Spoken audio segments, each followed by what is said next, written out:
Seringkali kita berpikir dalam hidup kita, siapa sih aku dan apa tujuan aku untuk hidup di dunia ini? Halo semuanya, kami dari MPS Speak Up. Di episode kali ini kita akan membahas mengenai perspektif yang sering disalahpahami, yaitu bahwa jati diri bukan dicari tetapi dibentuk. Pelan-pelan melalui proses hidup yang panjang. Aku Nadine Aulia. Dan aku Aisyah Kamila. Kami selaku moderator dari MPS Speak Up pada episode pertama.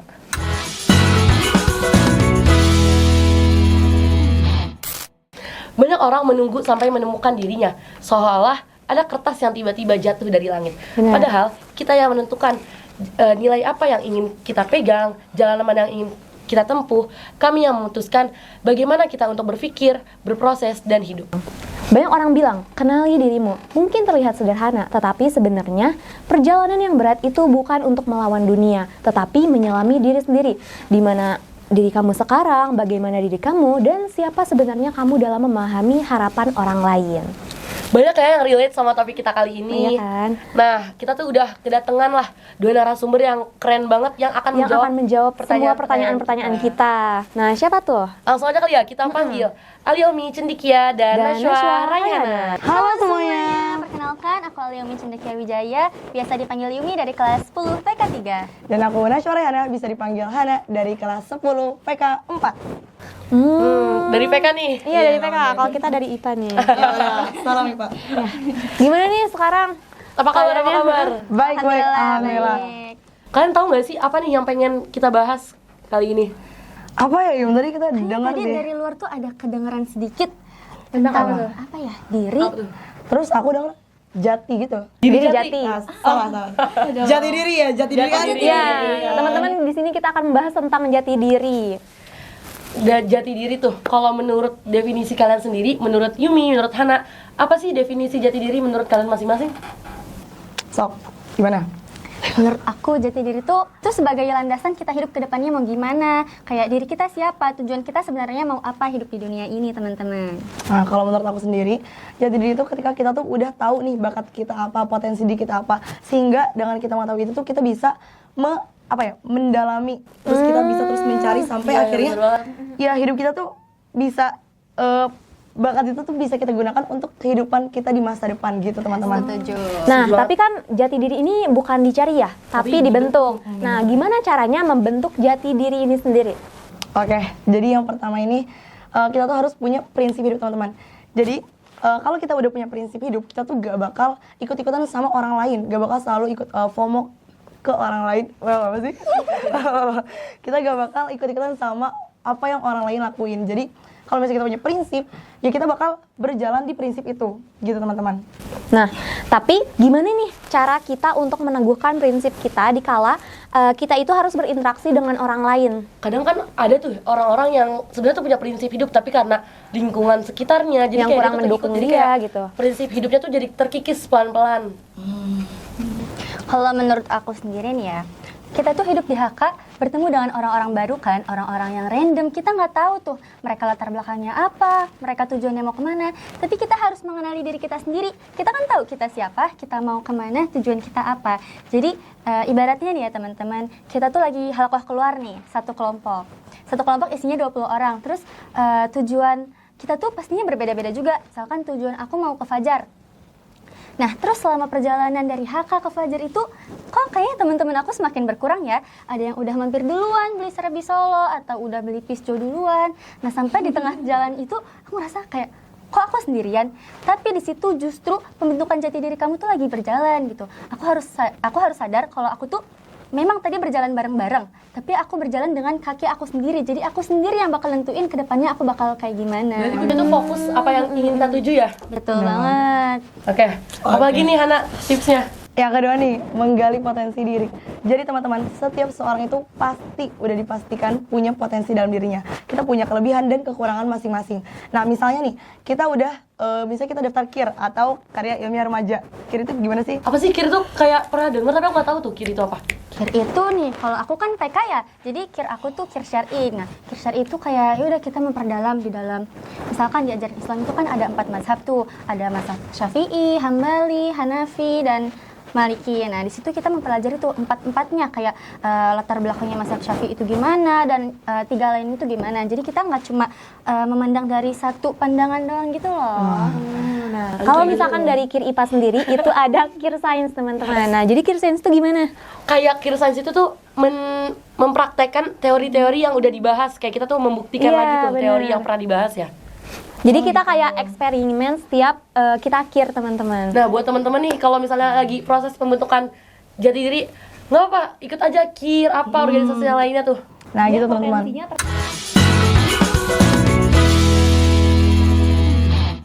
Gali teman-teman semua bisa tahu potensi dalam diri teman-teman tuh apa. Nah, di sisi lain, kita tuh mencoba daftar SAIX. Nah, SAIX ini kalau misalnya teman-teman mau tahu, SAIX itu isinya tuh komunitas orang-orang yang dimana kita tuh di situ kita menampilkan seni berupa drama, berupa teater. Jadi nanti ada yang emang di situ dia perannya acting, ada yang juga make up dan kosmetik, terus ada dan lain-lain sebagainya. Nah, kita tuh malah keterima SAIX, berarti emang potensi diri kita itu di SAIX, bukan di KIR. Nah, itu gak apa-apa teman-teman. Jadi gitu teman-teman. Berarti jangan cari di satu jalan doang, tetapi kita tuh punya banyak jalan untuk mencapai keberhasilan itu sendiri. Kalau nih katanya tuh ya, gak harus 5+5 buat jadi 10. Oh iya. Tapi kita butuh 7+3 untuk Iya, jadi 10. Keren juga. kita punya Gak harus Kir kok buat sukses gitu kan. Bener. Lanjut nomor 3 tuh ada apa? Nah, itu nomor 3%. Iya bener. Selanjutnya ada apa nih Hana? Selanjutnya itu adalah jangan takut untuk gagal. Karena teman-teman, gagal itu tuh sebenarnya itu adalah ibu dari kesuksesan. Jadi sebenarnya tanpa sebuah kegagalan, kita tuh belum mencapai kesuksesan yang sempurna teman-teman gitu.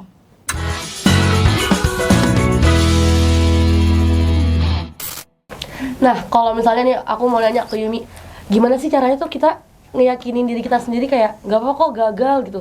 Kayak gagal tuh kunci pertama kok buat sukses tuh gimana sih kayak ngeyakinin diri sendiri? Nah, untuk itu yang pastinya kita harus punya mindset yang terus semangat. Kita harus selalu berpikir bahwa perjuangan itu gak harus seterusnya menang, karena pasti ada kekalahan untuk bakal ada kekalahan yang kecil untuk mencapai kemenangan yang lebih besar, teman-teman. Contohnya nih, yang sering banget dialamin sama anak kakak deh pas ujian mukoror, pasti sering banget kan sebelum itu kayak ngerasa hafal gitu, mulus-mulus aja, tapi pas ujian kok kayak banyak ngeleknya, banyak salahnya. Nah, mulai dari situ kita setelah ujian tuh kita bakal paham nih, ternyata kita tuh tadi masih belum lancar di sini, ternyata tadi kita di bagian ini ada salah bacanya. Nah, dari situ tuh, dari kegagalan itu kita mulai jadi bisa untuk memperbaiki hafalan kita ke depannya. Jadi kita kembali ke mindset diri kita sendiri ya. Betul. Lanjut ada apa? Ada lagi nih.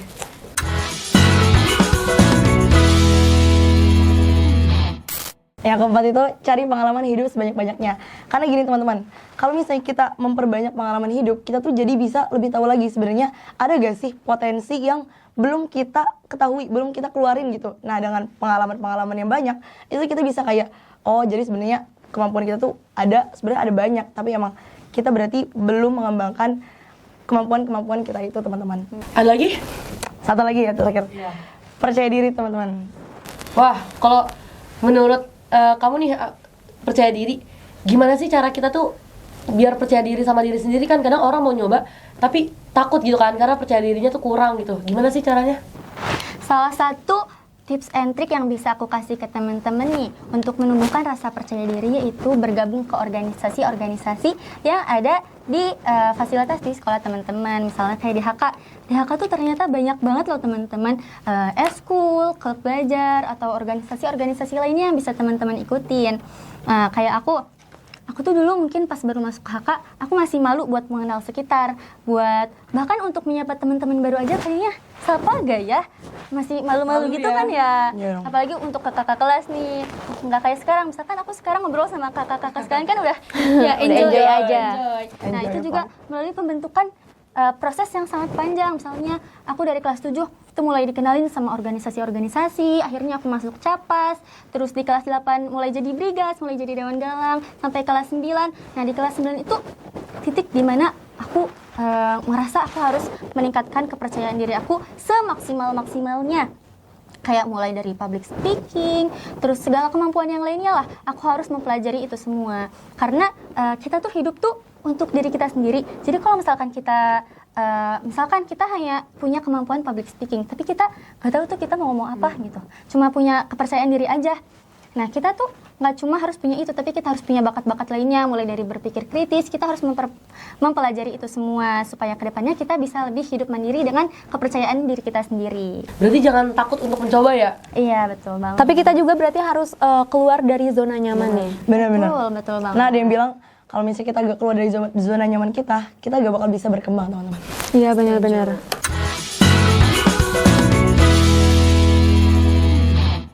Menjadi diri sendiri itu kalau kita sangkut pautkan nih dengan realita yang ada di HK. Realistis aja nih ya. Kan ada tuh yang namanya fenomena HC. Nah, awalnya memang merujuk kepada oknum-oknum tertentu. Tetapi seiring berjalannya waktu, cangkupannya ini semakin luas. Nah, sengaja nggak sengaja, sadar atau nggak sadar, itu tuh sangat memengaruhi banyak orang, termasuk kita semua nih. Nah, terkadang kita tuh nggak bebas buat menjadi diri sendiri karena kita tuh terlalu mengedepankan pandangan orang lain terhadap kita. Kayak takutlah dikatain HC dan lain-lain. Bahkan lebih parahnya, beberapa dari kita itu kayak bergantung sama orang lain karena nggak mau sendirian. Padahal sendirian itu wajar karena setiap kita butuh waktu untuk berdamai dengan diri sendiri.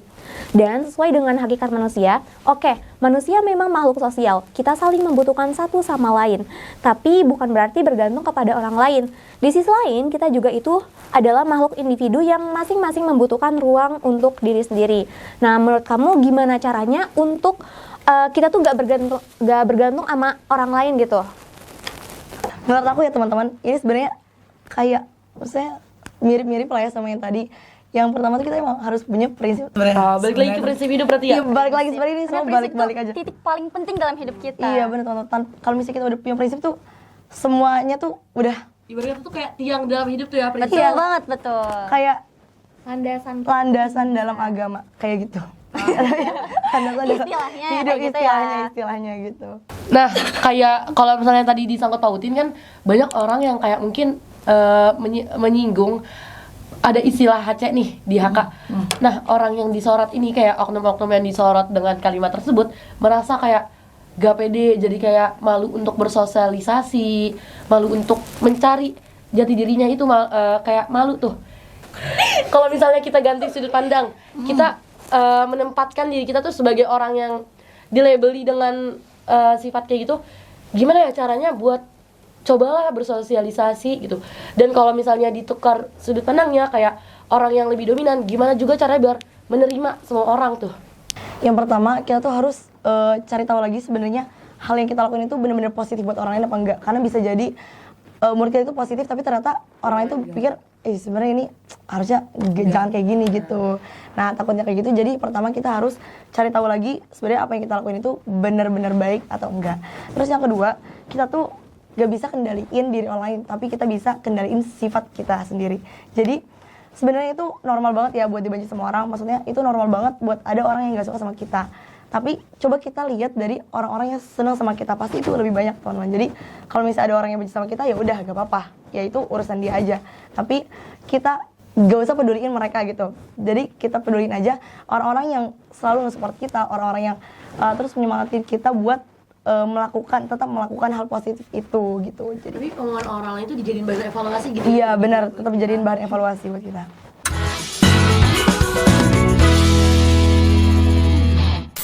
Nah, menurut aku sih hal paling penting yang harus kita punya untuk melewati ini semua tuh kita harus ingat lagi ke tujuan akhir kita, teman-teman. Dan juga kita harus tahu tuh siapa yang bakal jadi panutan kita ke depannya. Misalkan untuk menjalani itu semua kayak dicaci maki, bahkan kayak ya udah palingan di HK tuh dijulit-julitin sedikit doang, digibahin, tapi kayaknya gampang banget gitu sakit hati di HK tuh.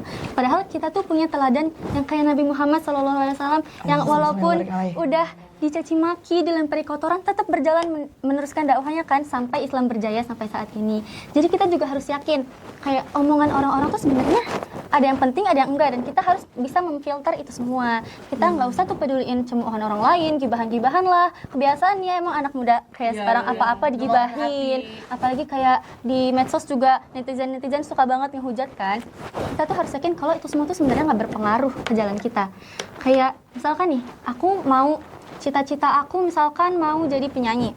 misalkan aku suka nyanyi, terus tuh ya udah kan kayak iseng aja mungkin tiba-tiba keceplosan nyanyi gitu di mana, terus orang-orang tuh kayak apaan sih Yumi, pamer banget ya gini kayak Relate ya, nih, kayaknya relate. enggak ya enggak, karena sebenarnya itu kayak ya udah emang itu jalan aku tuh melatih supaya aku bisa pede nyanyi di depan orang-orang, sampai misalkan nanti kalau aku udah bisa jadi penyanyi terkenal kayak sampai ke luar negeri, orang-orang tuh bakal minder lah ya. iya kan, nanti orang-orang yang tadi ngehujat aku tuh bakal malu kayak itu Yumi yang dulu pernah aku ejek-ejekin sekarang udah sukses gitu. Jadi intinya jangan pernah takut untuk memperjuangkan tujuan akhir kita hanya karena cemoohan dari orang-orang lain.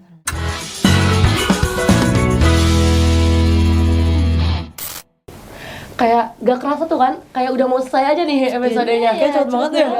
Sebentar banget gitu. Di AC nih. Semoga yang ngedengerin tuh jadi kayak termotivasi lah ya. Amin. Ada gak sih kalian tuh kata-kata terakhir sebelum menutup episode kali ini yang emang pengen kalian sampaikan ke teman-teman semuanya?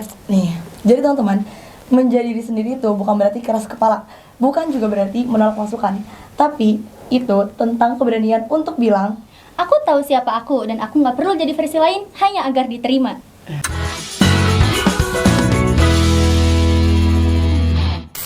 aku Nashwa Rehana, Dan aku Alyami Cendekia. pamit undur diri. Wassalamualaikum warahmatullahi wabarakatuh. Waalaikumsalam warahmatullahi wabarakatuh.